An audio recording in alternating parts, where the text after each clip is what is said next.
আসসালামু আলাইকুম দর্শক। নিউ ইয়র্কে গ্রেপ্তার ৪ বাংলাদেশি, নথিপত্রহীনদের মধ্যে আতঙ্ক।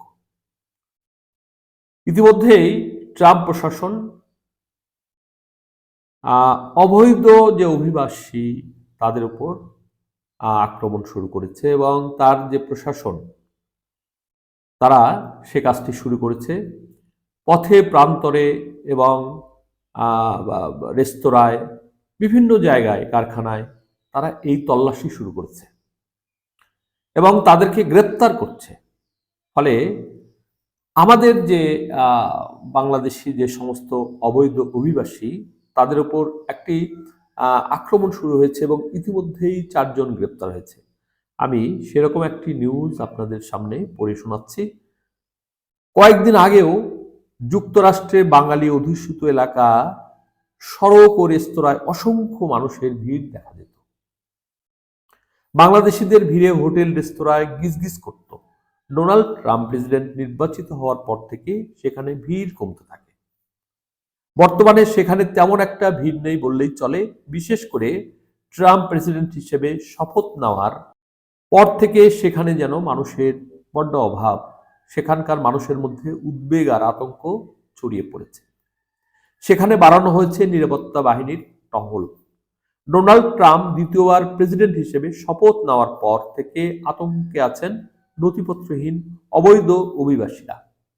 একই অবস্থা নথিপত্রহীন বাংলাদেশিরও। নথিপত্রহীন অভিবাসীদের ধরপাকড়ে যুক্তরাষ্ট্রের বিভিন্ন রাজ্যে অভিবাসন শুরু হয়েছে। তারই অংশ হিসেবে নিউ ইয়র্কের ব্রুকলিন বরোর ফুলটন এলাকা থেকে ৪ বাংলাদেশিকে গ্রেপ্তার করেছে ইমিগ্রেশন অ্যান্ড কাস্টমস এনফোর্সমেন্ট। নির্বাচিত হওয়ার আগে থেকেই ডোনাল্ড ট্রাম্প অবৈধ অভিবাসীদের বিরুদ্ধে সরব ছিলেন। দায়িত্ব নেয়ার পরপরই প্রথম দিনই শতাধিক নির্বাহী আদেশে স্বাক্ষর করেছেন ট্রাম্প। এর মধ্যে ৪৭টি নতুন, বাকিগুলো জো বাইডেন আমলের ৭৮টি নির্বাহী আদেশ বাতিল করেছেন। ফলে ট্রাম্প নির্বাচিত হওয়ার পর অবৈধ অভিবাসীদের শক্ত হাতে দমন করার ঘোষণা দিয়েছেন তিনি। ধরপাকড় শুরু হয়েছে যুক্তরাষ্ট্রের নানা অঙ্গরাজ্যে। নথিপত্রহীন সন্দেহভাজন অভিবাসীদের ব্যাপকভাবে জিজ্ঞাসাবাদ করা হচ্ছে।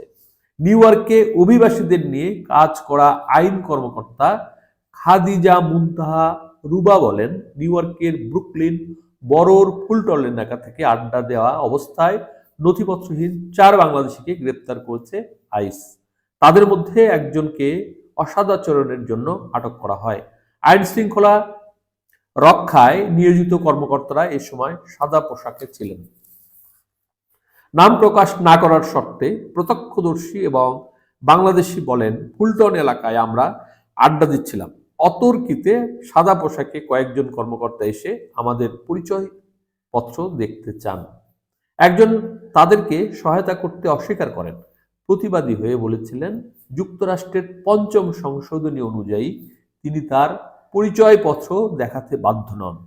তিনি একথা বলায় তাকে গ্রেপ্তার করে অন্যদের ছেড়ে দেওয়া হয়। কিছুটা দূরে একই এলাকায় আরও ৩ জনকে গ্রেপ্তার করা হয়।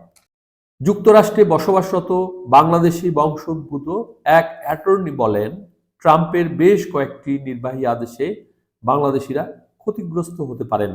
যারা ব্রাজিল, আর্জেন্টিনা সহ দক্ষিণ আমেরিকার পথ ধরে মেক্সিকো সীমান্ত দিয়ে যুক্তরাষ্ট্রে অবৈধভাবে ঢুকতেন, সেই পথ পুরোপুরি বন্ধ হয়ে যাবে। আগে সরাসরি চাকরির ক্ষেত্রে বৈচিত্র্যকে গুরুত্ব দেওয়া হতো। সেই হিসেবে অভিবাসীরা বিভিন্ন জায়গায় চাকরির ব্যাপক সুযোগ পেয়েছেন। এখন থেকে মেধার ভিত্তিতে সেসব নিয়োগ নির্ধারিত হবে।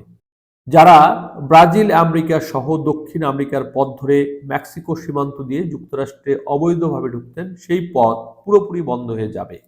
আগে সরাসরি চাকরির ক্ষেত্রে বৈচিত্র্যকে গুরুত্ব দেওয়া হতো। এই কথাটা অনেক গুরুত্বপূর্ণ। প্রিয় দর্শক, বৈচিত্র্য মানে সারা পৃথিবী থেকে আমেরিকায় মানুষ সংগ্রহ করা হতো। আপনারা জানেন যে DV1, DV2 বা এইভাবে যে সমস্ত আমেরিকায় অভিবাসী গ্রহণ করা হতো, আমেরিকা সারা পৃথিবীর লোক সংগ্রহ করত বা এখনো করেছে কিছুদিন আগেও, তবে বাংলাদেশে বহুদিন আগে সেটা বন্ধ হয়ে গেছে। তো তারা বৈচিত্র্যকে প্রাধান্য দিয়েছে, বৈচিত্র্যের মাঝেই ঐক্য, সেটা তারা করেছে। কারণ গত 400 বছর আগেও এটা আমেরিকার এখনকার যে জনগোষ্ঠী তারা কিন্তু ছিল না, যে সভ্য উন্নত, তারা কিন্তু সেটা তখন ছিল না। তো ওরা সেখানে একটি বিভিন্ন গোষ্ঠী, বিভিন্ন রাজার যে শাসন সেখানে চলতো। তো সেখানে ইউরোপের লোকেরা, সাদা চামড়ার লোকেরা গিয়ে বস্তি স্থাপন করে, তাদেরকে উচ্ছেদ করে, খুন করে, গুম করে, পরবর্তীতে তাদেরকে সহাবস্থানে যেতে বাধ্য করে। ফলে সেখানকার একটা নীতি যে সারা পৃথিবী থেকে লোক গিয়ে ওখানে অভিবাসন করবে, মানে সেটাকে আর আমলে নিচ্ছে না। তো সেটা এখানে বলছে যে বৈচিত্র্যকে গুরুত্ব দেওয়া হতো, সেই হিসেবে অভিবাসীরা বিভিন্ন জায়গায় চাকরির ব্যাপক সুযোগ পেয়েছেন। এখন থেকে মেধার ভিত্তিতে সেসব নিয়োগ নির্ধারিত হবে। ফলে ছাঁটাই হতে পারেন অসংখ্য বাংলাদেশি। বাংলাদেশিদের সতর্ক হওয়ার পরামর্শ দিয়ে তিনি বলেন, আইন প্রয়োগকারী কোনো সংস্থার সদস্যরা জিজ্ঞাসাবাদ করলে তাদের সহযোগিতা করতে হবে। অন্যের ওয়ার্ক পারমিট দিয়ে কাজ করা বন্ধ করতে হবে। এই কঠিন সময়ে অহেতুক পুলিশি অথবা অন্য কোনো বিবাদ অথবা ঝামেলায় জড়ানো যাবে না। সংবিধানের তোয়াক্কা না করে নির্বাহী আদেশ জারি করে জন্মসূত্রে নাগরিকত্বের একটি বিধানও বাতিল করেছেন ট্রাম্প। এতে এখন থেকে 30 দিন পর যুক্তরাষ্ট্রে জন্ম নেওয়া অবৈধ অধিবাসীদের সন্তানেরা দেশটির নাগরিকত্ব পাবে না। তবে ইতিমধ্যেই এই নির্বাহী আদেশের বিরুদ্ধে 24টি রাজ্য শহরে মামলা হয়েছে। যেহেতু এটা মার্কিন সংবিধানের 14th সংশোধনের বিরুদ্ধে যায়, সে কারণে হাইকোর্ট এটি বাতিল করে দিতে পারে। প্রিয় দর্শক, আজ এ পর্যন্তই। আল্লাহ হাফেজ।